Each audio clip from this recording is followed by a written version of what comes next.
Ibu Dewan Juri, tadi kita sudah menyaksikan bersama penampilan dari nomor 15 yang luar biasa. Untuk selanjutnya kami panggil peserta dengan nomor 16. Iya, sudah bersiap. Namanya sudah menangis. Kan mau ditemui. Coba sih tanya. Ya dia, Bi, ya senyum Bi, jawab Bi. Iya. Ya, maaf ada sedikit humor biar tidak tegang. Ayah bunda, Dewan Juri, anak-anakku semuanya peserta lomba dan ayah bunda pendamping. Inilah peserta dengan nomor 16. Tepuk tangan yang meriah. Silakan. Assalamualaikum warahmatullahi wabarakatuh. Waalaikumsalam warahmatullahi wabarakatuh. Halo teman-teman. Hai. Apa kabar? Baik. Sehat?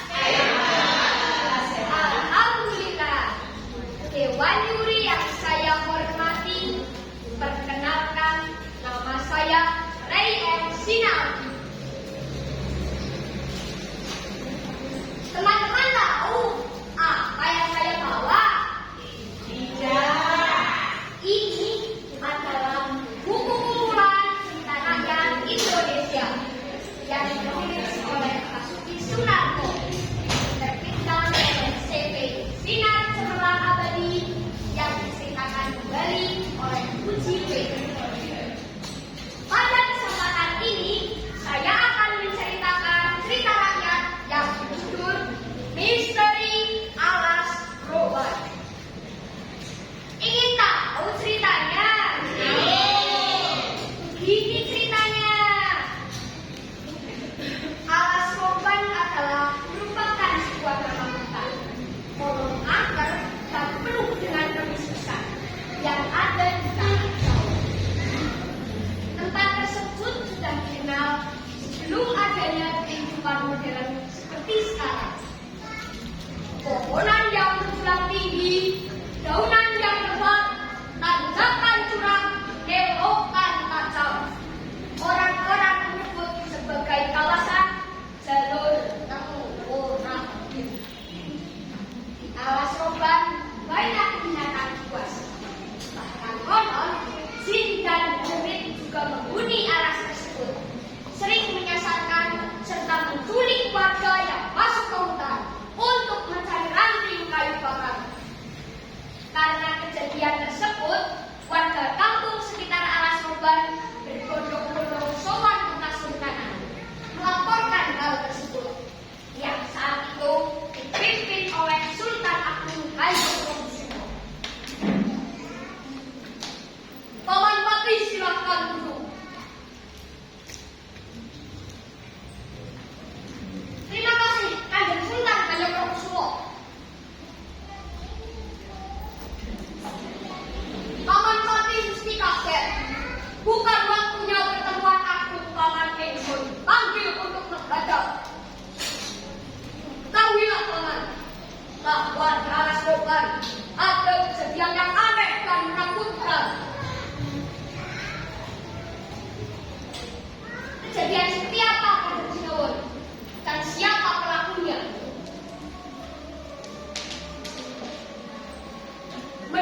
pada pemuda yang selalu mengikutinya. Hai pemuda, nyatakan. Aku bukan siapa-siapa. Kenapa hidungku bergantungan di atas pohon, bermain-main seperti anak kecil saja? Mana akan menjawabku, hidungku? Bermain-main denganku. Aku yang Mary. Pergilah, jangan menggangguku. Aku akan selalu mengikuti kemana hidungku pergi.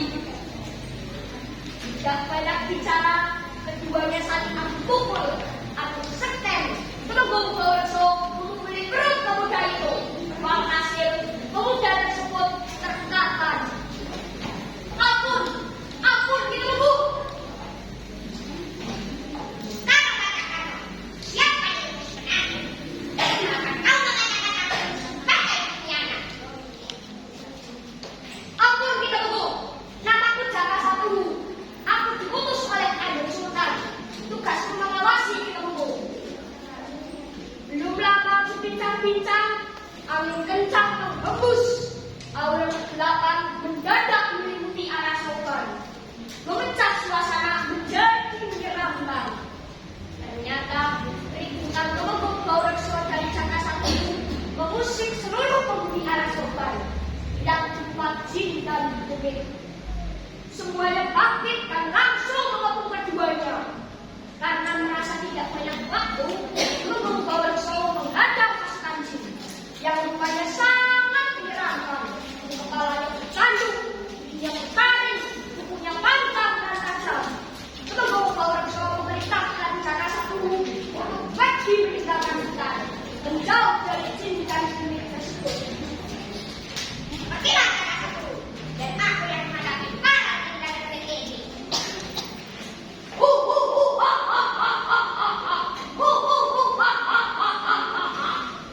Aku Jenggot, penguasa arah Soban. Tidak ada yang bisa menandingi kesaktianku. Hai Jenggot, nama Temenggung Gowerso. Kau jangan sombong ini Jenggot.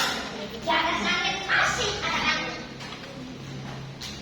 Temenggung Gowerso, berani-beraninya mau masuk ke wilayah kekuasaanku. Apa yang kau cari, Gowerso? Jenggot, ternyata kau yang membuat resah, culik, menyiksa warga yang masuk ke hutan arah Soban. Ya, betul.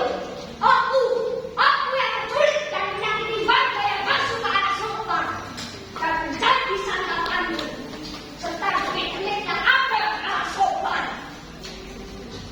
Culik, kalau begitu, terimalah aja juga adil.